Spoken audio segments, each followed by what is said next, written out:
Mixtapes and DVDs is my era. Facts. We did it better. Yep. Pelly leathers, Facts. ACG boots.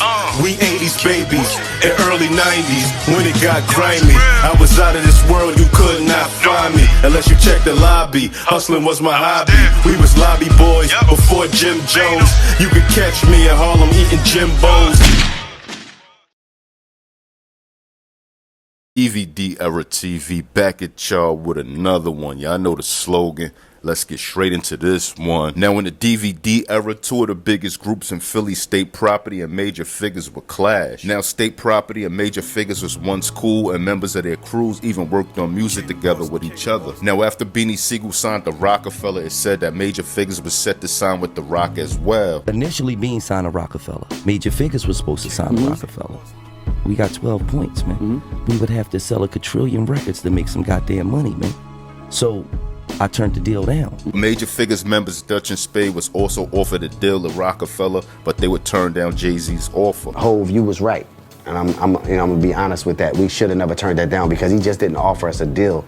I apologize for being young and not understanding the vision that you had. Now things will go left with Major Figures and State Property after young Chris heard lyrics from Spade, and he believed the lyrics was aimed at him. So young Chris's State Property would go up to the radio station, and young Chris would take shots at Spade and Major Figures. Now Spado says that he never took shots at young Chris, so he don't know where that came from. He actually was cool with his older brother and his cousin. But I put out the Independence Day, the young boy, little Chris, young Chris felt as though was something on there that he thought was toward him.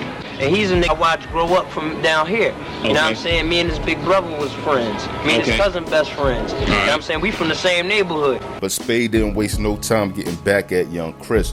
Spade and the Figures would go up to Cosmic Cav and send shots right back at State Property. Now Beans would call into the radio while Major Figures was there, and Beans and Gilly would go back and forth. Now supposedly after this back and forth on the radio, Beans would run into Gilly while he was with Birdman and his entourage shopping in a store in Philly on South Street. Now supposedly Beans would see Gilly and grab him out the store and take him outside and hit him with a two-piece combo. Now Gilly getting hands put on him by Beanie Sigel is a story that's been circulating for years, and Birdman even co-signed this story and actually said that this is the reason he cut Gilly the Kid off. We was in Philly at a store and we was shopping, and Beanie come in the store, walked him outside, and he had a blicky on him.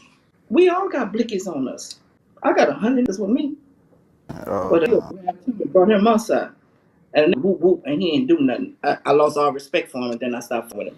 Now when Gilly the Kid is asked about this situation, he basically said that Beanie never hit him, and he basically weaved both of the punches. You know how you know that ain't the truth?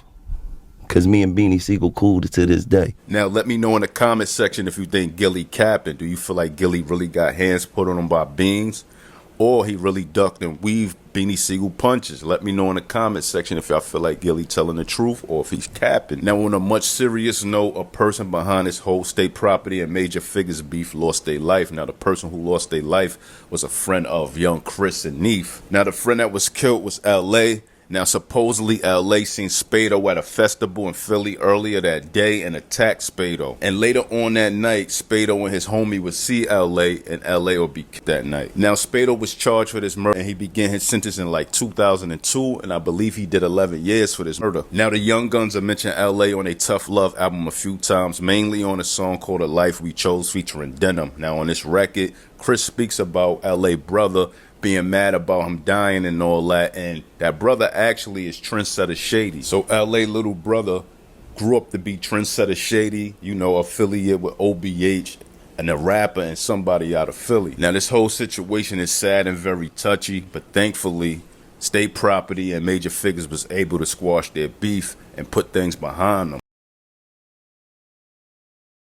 Now after Remy Ma dropped her debut album for There's Something About Remy in 2006, which sold about 35,000 her first week and peaked at 33 on the Billboard 200, Remy wouldn't be happy with her sales and also felt like Fat Joe ain't really push her and get the label to get behind her project like he was supposed to. Now shortly after, Remy would leave the Terror Squad record label and catch a case in 2007, and before going to jail, it was rumored that Remy would be signing the G Unit, but supposedly Fat Joe made sure he put in her contract fact that she couldn't sign to the unit. And of course, around this time, Fat Joe and 50 Cent and G Unit was beefing. Now, according to Fat Joe, 50 Cent and his team would be on the radio disrespecting him, and Papoose would be in the background laughing and basically co-signing what was being said about Joe. Now, this is a no-brainer. If a wife have an issue with someone, more than likely the husband is going to take on their issues, and that's what Papoose did.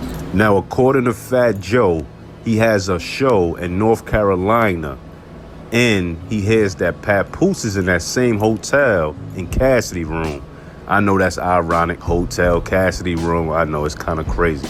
But anyway, he says, so he go to the first floor, knock on every door, room 101, 102, whatever door. Knock on room 101, 102, 103, 104, 105, 106, 107. Just so he could find Papoose. He said finally he finds a room where Papoose is. Gucci Mane's in that room. Yo Gotti's in that room. Cassidy is in that room. Some females is in that room. He go to Papoose and say, yo, what's poppin', homie? What's good? Do you have a problem with me? Papoose replies, we got a problem if you want one. He said once he said that, he started giving him the beats. His DJ jumped in, they gave him the beats. His homeboy jumped in and they gave him the beats. They say, Papoose never threw a punch. He's crouched down. I felt so sorry for this boy, Miss Jones. I gave him the beats. I was telling him, you better respect me. This is the beat. When we caught a couple of snuffs on the way out, too. Boom, we walk out the room. So I'm walking out. Papoose says, Joe, can I talk to you, man? Please, can I talk to you, Joe? He's begging me, Joe, can I get my watch back? I don't got your watch, Papoose. Papoose perspective of the story was a little different. Papoose says he only had 3 guys with him, and Fat Joe had security and about 9 guys with him. Fat Joe says he only had 3 guys with him, and Papoose had about 30 dudes with him. When I get in there, I don't know when I walk in that door, Papoose got 30 dudes with him. So, you know, they both have different perspectives of what happened. Now, according to Papoose, as Joe get in the room, he approached him like, yo, Pap, we got a problem. Pap said, he said, like, yeah, if you got a problem, we got a problem. Joe said they had a problem. So, you know, Papoose said he punched Joe 2 times in the face and he got it shaking. He came to me, he asked me a question, do I have a problem? I responded, do you want to make it a problem? He asked me the same stupid question. You know what I'm saying? I'm like, do you have a problem with me? Yeah, 2-piece. Said after they got it shaken, said, yo, send your mans outside, and I send my mans outside, and we can square up and get it on like men. But Joe ain't want to do that. He even don't recall Gucci Mane even being in the room like Fat Joe says. Gucci Mane wasn't there when it happened. He's fabricating, running around, talking about Gucci Mane was there. Cassidy, like this dude's changing the story about 50 times already. So they just got 2 different perspectives on how everything went down. But get in that comment section. Let me know who you think got the story correct. Is Fat Joe telling the story correct? Or is Papoose telling the story correct? Or they just got different perspectives of what happened that night? Now, by the time Remy Ma came home from jail, her and Fat Joe squashed their beef and they got right back to it, dropping records like All the Way Up featuring French Montana and the remix featuring Jay-Z. And Fat Joe and Papoose squashed their beef as well, and they even recorded music together and did videos and things like that together as well. And over the years, I feel like Joey Crack gained a lot of respect for Papoose and a lot of love for Papoose, and I feel like Papoose got love for Joey Crack as well. Now look at all the drama that's going on with the Easy to Block Captain, Papoose, and Remy. Joey Crack ain't got nothing bad to say about that situation. He's staying neutral. So I really love him. You know what I'm saying? That's my goddaughter's father. And you know, he be standing on business with that situation. So he got love for everybody. But anyway, tell me what y'all think. Now Big Truck, whose real name is William Robinson. He's a rapper from Long Island, New York.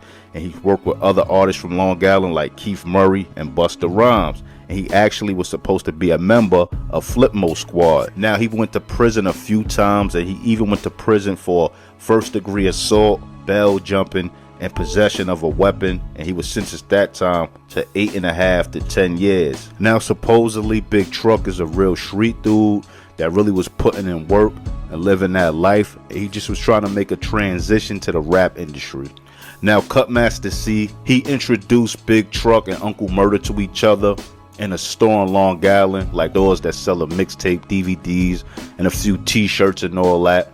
And you know, they met each other, they showed each other love.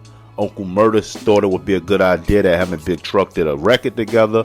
And you know, they exchanged numbers. Now, weeks would go by and Big Truck wouldn't hear nothing from Uncle Murda. Now, at this time, I believe Uncle Murda signed a deal with Rockefeller. And you know, he was just bubbling, he was kind of hot. So, you know, he probably was a little busy. Now, Big Truck said he didn't hear nothing from Uncle Murda. And after a while, as time went on, he decided to just call Uncle Murda. And he said he got his answer machine. He said once he got his answer machine, he like, yo, F this dude, he a fronter.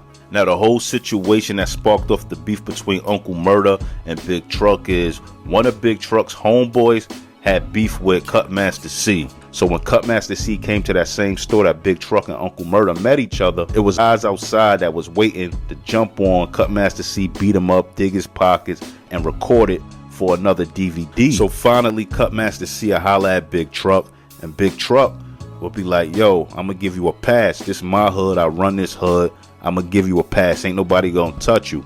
Now, Cutmaster C goes, get in his car, and as he's in his car, Big Truck is like, yo, tell Murda he ain't a real dude because he don't do real things. I'm a real dude because I'm doing real things. I just gave you a hood pass.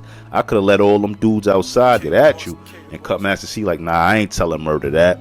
Now, as Cutmaster C left, 5 minutes later, he got a phone call from Uncle Murda. Now, Big Truck and Uncle Murda's on the phone arguing, going back and forth. And Big Truck said he was just like, look, man, I don't do all of this on the phone thing. When you see me, I'm going to be everything that I say I am. And you just better be everything you saying you are on this phone when I see you. Mans ain't got no heart. When I see you, I'ma stay popping off. That's how the f I get down. Now, Uncle Murda has a show at Hot 97. And he's on stage performing. Now, while he's kicking a freestyle, you hear dudes rush the stage. They get Uncle Murda attention, and his Big Truck along with Kevlar rushing the stage. Now, it's security in between them trying to break it up. And you know, eventually Kevlar and Big Truck get pushed off the stage, and somebody from GMG throws a microphone and it hit Big Truck like in his face. Now, according to Big Truck, when he got outside and they tried to rush the GMG dudes, and security got in the way again and broke it up. Now, not too long after the whole altercation between Kevlar, Big Truck, and Uncle Murda, sadly, Kevlar was killed after an altercation he had in Brooklyn. Now, for those who don't know who Kevlar was, he was a street dude from Brooklyn that did a lot of time in prison, came home, and started to Step Your Game Up DVD, trying to make a buzz for himself so he could get in the rap industry. And Kevlar actually was killed in March 2008, so it was real crazy in the streets around this time. Now, of course, after this situation was caught on camera of him running down on Uncle Murda, you know, Big Truck started to get a lot of attention, and I guess that's what he was looking for. He created a little buzz for himself, and he started doing a lot of DVDs. Now, Uncle Murda even made a diss record towards him called Record Deal, where he came at Big Truck. Now, Big Truck will find himself with some more legal issues. Now, supposedly, after he moved upstate, he caught 2 cases. One of the situations was him cutting a guy's face, but after they did some investigation, they found out he was being robbed, and he did it in self-defense. And the second situation he had was a retaliation assault for the murder of his brother when his brother was killed in front of the club or whatever out there. But anyway, this is just a story I wanted to share with y'all. But tell me what y'all think. Now, in the DVD era, Loon appeared on the Real Talk DVD, where he aired out fellow Harlem rappers Mace, Cameron, and Jim Jones, stating that they were just rappers and they didn't really live the lifestyle they were promoting in their music. After this DVD was released with Loon spilling his feelings about some of his peers from Harlem, this would start a back and forth with mainly Loon and Jim Jones and a few other members of Dipset. Jim Jones might have took his shit and flipped it and turned it to some whole other gang banging bullshit. That wasn't what the Harlem Diplomats was about. Loon and Jim Jones would get on DVDs like Sub0 and trade jabs with one another. This would eventually lead to Loon having problems with other Dipset members, J.R. Ryder and 40 Cal, who Loon once had a relationship with. Now, according to Loon, he says he actually was the first person to help 40 Cal record around 15 songs in the studio. But due to Loon problems with Dipset at this time, Loon and 40 Cal would fall out and eventually have an altercation that was well documented in the DVD era. Now, supposedly, Loon seen 40 Cal in a barbershop that they both went to in Harlem. Now, while 40 Cal is sitting down getting the shape up, Loon grabs a shovel and start to hit 40 Cal with it. But 40 Cal doesn't remember the situation going that way. So this is an article from 40 Cal with hiphopdx.com explaining the whole situation with him and Loon inside the barbershop. I'm gonna tell y'all the real story because I'm a real dude. I'm in a barber shop and me and Loon has the same barber. He's from the hood prior to this incident. I'm about to explain. I ain't seen Loon in like 2 years. I heard he moved to Atlanta or something. So I'm getting my hair lined up or whatever by the barber. Here comes Loon walking in and he talks to some of the barbers. They all cool. It's like the show to shop. You feel what I'm saying? Everybody know each other and all that. Just cool. I'm getting my cut and Loon comes in and says my name like in a joking way. Like, yo, 40. Like, he's saying what up to me. I said nothing. I continue getting my cut. He's mad with a couple people in back of me. I don't know, they talking or whatever. Loon is in back of them. He grabs a shovel from the closet and out of nowhere he swings while I'm getting lined up and hits me in the shoulder. So I get up looking at him and he swings, but I block it with my arm and snuff him. He dropped the shovel and I threw him in the chairs. He's under me because I threw him in the chairs. He tries to pick me up. He almost picks me up, but I snuff him again,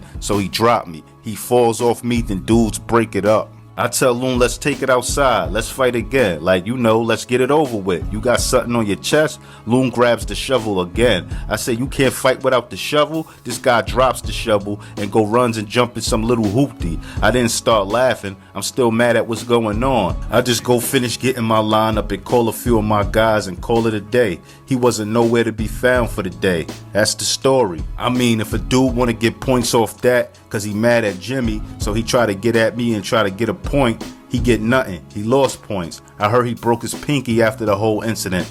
He got a few marks on his face or something from a couple jabs I gave him. Me, there's nothing wrong with me. Like, it's verified. I done took a few pictures. I'm about to make another video. I might make another mixtape called on Beat Me in My Head Volume 1. I'll see him when I see him. It's nothing, you dig?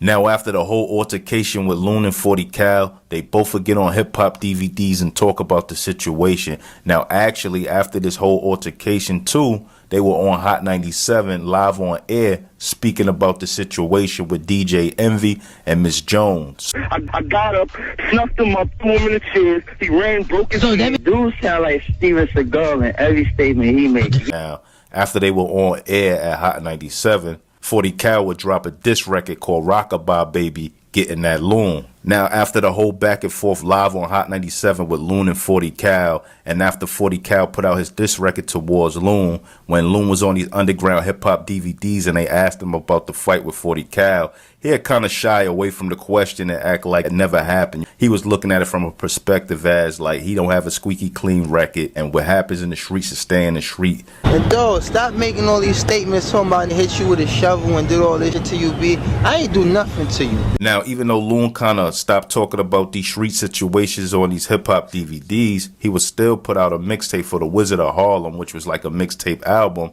And on this mixtape album, he had a diss record for Jim Jones called Jimmy. Now, on that same mixtape, the outro was actually him and 40 Cal at Hot 97 speaking about their fight that they had in the barbershop. Now, on November 22nd, 2011, Loon was arrested while on a trip to Brussels. He was extradited back to the U.S. in May 2012 and sentenced to 14 years on July 2013 for conspiracy with intent to traffic 1 or more kilos of heroin.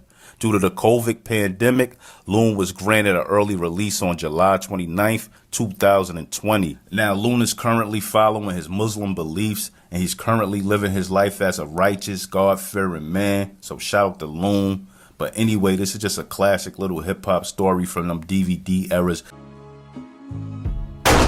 Now, if you're not familiar with Bunky SA, he's a rapper from the Bronx, New York. He reps Max Out.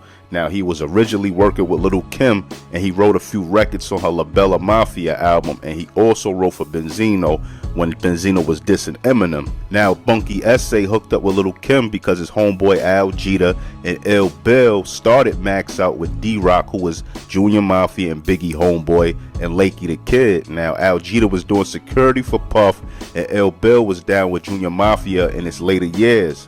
So basically, Bunky SA was in the loop with Lil' Kim because they had a lot of mutual friends, and Peoples, and she gave him a phone call to come down to the studio.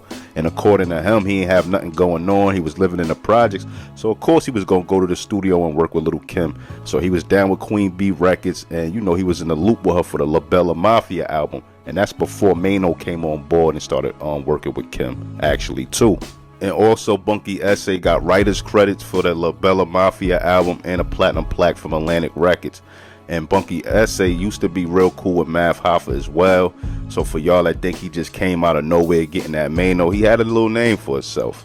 Now the beef between Bunky SA and Maino started because at the time Bunky SA fell out with Lil' Kim and he started rocking with Lil' C's, you get what I'm saying? And at the time Lil' C's and Maino had the whole feud going on.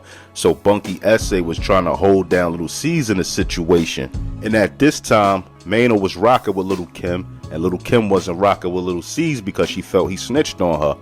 So now Maino comes into an event that Bunky SA's in already. Maino walk around the event saying what's up to everybody he know, and then he runs into Bunky SA and he press him like, "Don't I know you from somewhere?" And Bunky SA like, "I don't know." He like, "Yeah, I do know you from somewhere. What's your name?" He like, "Bunky." He like, "Oh yeah, that's right. I seen you on them DVDs talking crazy. Like, is it a problem or something?" And Maino basically like, "You know about me, right?" And Bunky SA wasn't like really answering him. And then Maino lifts his shirt up and flashes his gun. And like, "You know about me, right?" And you know Bunky SA kind of complied and Maino kind of walked off. Now that particular incident right there happened in 2007. I try to keep this shit street. They showed me a rap shit in 07. Y'all heard me make a fucking song? I was gonna clap this nigga when I seen him. And you know, in the DVD era, Bunky SA was outside. You get what I'm saying? He was in the loop. He'd be with Huddy Six or Young Six making his rounds. And the next time he ran into Maino was in Club Perfections, a strip club in Queens actually. And according to Bunky SA, he says Maino was grilling him, looking at him while he was in the club. He in there smack, he drunk, he off E-pills, turned up, and he walked to Maino like, "Yo, like, I ain't with the face fighting." I approached Maino as a man, told him I'm not with the face fighting game. He said some bull. K-Slay pulled him out the way after I tried to choke him. And he said K-Slay jumped in between them and grabbed Maino as he was trying to choke Maino.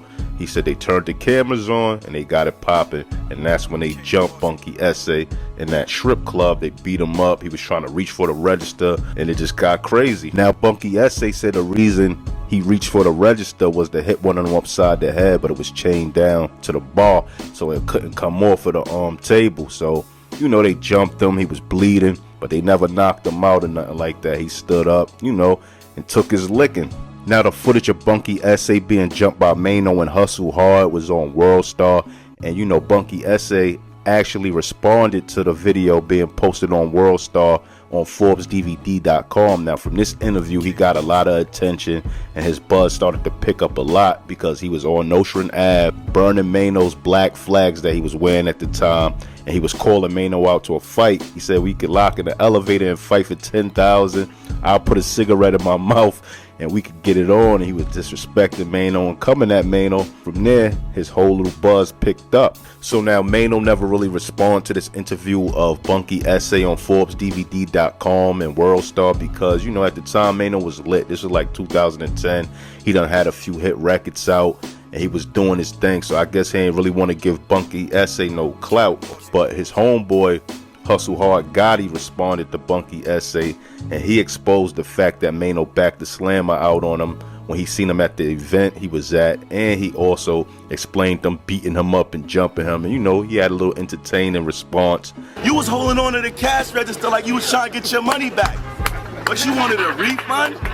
What, you needed change?" And Hustle Hard Gotti actually said that he would fight for the $10,000 against Bunky SA because there's not enough money for Maino, but he needed the 10 grand, so he'll fight Bunky SA for it. And then, you know, Bunky SA responded with another Forbes DVD interview, and he continued to talk about Maino, disrespect him, explain the whole situation with him getting jumped, saying like it was mad at him and he was twisted and they still couldn't knock him out. And he explained like Maino was emailing him, threatening him and all that. And then after that, he dropped like a diss record towards Maino. Now on this diss record called No Subliminals, Bunky SA explains being in White Plains at a video shoot, 100 Deep. He says Vado was there, Cameron was there, Cassidy, Funk Flex, Bully from D Block, and they all was there. Maino was scared to get out his car, so it's like he was picking his battles wisely. I don't know how true it is or the reason Maino ain't get out, but that's what Bunky SA say on No Subliminals diss record. Now, Bunky SA will go on and do a few more interviews about the situation with him and Maino, and then the situation just kind of died out. Now, Bunky SA is currently in federal prison, I believe. He's making freestyle videos from his prison cell, so if he's locked up right now, free that man. And you know, this is just a breakdown on the whole Bunky SA and Maino situation y'all been asking for. But tell me what y'all feel like. Do y'all feel like Bunky SA was trying to get some clout off of Maino, or what he was doing was called for? You get what I'm saying? Maino backed the slammer out on him, well, flashed the slammer at him. And, you know, they jumped him, so he did what he had to do to speak his piece. You get what I'm saying? Now, in the DVD era, 2 of the DVDs that helped push the New York underground rap culture forward would be the Come Up DVD by Big Fendi and the Sub0 DVD by DJ Deep Freeze. These were some of the most iconic DVDs in the DVD era. Now, the Come Up DVD gave you short interviews and dope freestyle videos, and even was the outlet that helped grow the buzz of Gravy Jamal Willard, who's a successful actor now, and Nicki Minaj, who's considered one of the best female rappers to ever do it. Now, Sub0 DVD was one of the most original DVDs that hit the scene, displaying beautiful women and the underground stripper scene, along with dope interviews. Sub0 DVD definitely could be considered the urban playboy for the hood. But being that the Come Up DVD and Sub0 DVD would last the longest out of most of the top DVDs at the time, Big Fendi and Sub0 would become in competition with one another. Now, according to Sub0, he felt his problems began with Big Fendi at a Jadakiss video shoot. Now, supposedly Sub brung some of his models to Kiss video shoot and got behind the scenes footage and wanted Kiss to do a drop for him, but Jadakiss never did it. Now, in the words of Sub0, he said Big Fendi would intervene, basically letting Sub know Kiss was down with the Come Up DVD and he wasn't going to help him out. And Sub0 will feel away because him and Kiss had a relationship prior to this whole incident. The conversation would continue with Big Fendi and Sub0, but things would go left as they were being recorded. Now, Sub would get word from a DVD editor that Fendi was trying to use that footage of their conversation at Jadakiss video shoot as if it was beef between the two, and Fendi was punking Sub. Now, the next time Sub0 and Fendi would see each other would be at the legendary Black Star store in Harlem, where a lot of battle rap was filmed, just a big part of the whole DVD era. If you know, you know. Now, while these two were in Black Star, Sub would approach Fendi and tell him he heard he was dissing him on his new Come Up DVD, and if he was dissing him, next time he see him, it would be on site. Well, I say, listen, man, if you dissing me on this DVD, wherever I see you, it's on site. So I'm like, on site? It's on now. Now, Fendi didn't take Sub threats too well, and they both would come close to throwing punches, but they were separated before anything could go down. Now, according to Sub0, as they got outside, they were going to get it on, but Big Fendi kept reaching for a knife or an ice pick. Now, after that incident, these two were running to each other once again in Caps USA. Now, this is where things get physical. Now, Sub and Fendi would see each other, and Sub would try to piece it up with Fendi for what he said about him on the Come Up DVD. But according to Fendi, he says he ain't wanted that anything because Sub said it was on site when he see him. You said that you sell crack, you really in the street, and I'm a school and running around with a camera. You cool with that? Yeah, I'm cool with that. You ain't said nothing. I gave him a 5. He trying to downplay. Yo, I saw the footage and it wasn't what I thought. What you thought? And he said on site. What's good? I got my hands in my jacket. The next swing's a sucker punch. Now, this is when Sub0 says the infamous "you still running your mouth" and hooks off on Fendi. But Fendi came back throwing blows and seemingly got the best of Sub. Now, Sub0 punched Fendi in his face and he basically told him to come outside, but Fendi wasn't going for it. He kind of rushed Sub0 and he kind of got the best of him, like I said. And I believe Sub0 got like a little eye jammy after all of this too. Now, after this fight, I believe it was some aftermath surrounding this whole situation. A few shots thrown at each other, a little slander on different interviews, but nothing too crazy. But hopefully these two got past this and they focusing on their future. But hop in my comment section and let me know which DVD y'all like better. Did y'all like the Come Up DVD better? Or did y'all like Sub0 DVD better? Me personally, I ain't have a favorite. They both was good. But let me know how y'all feel. Now, last time I checked, Fendi was managing Fabulous and Jadakiss. Correct me if I'm wrong, but he's definitely still doing his thing. And Sub0 is on YouTube spreading a positive message, basically pushing us black people forward in the right direction. So go check his channel out.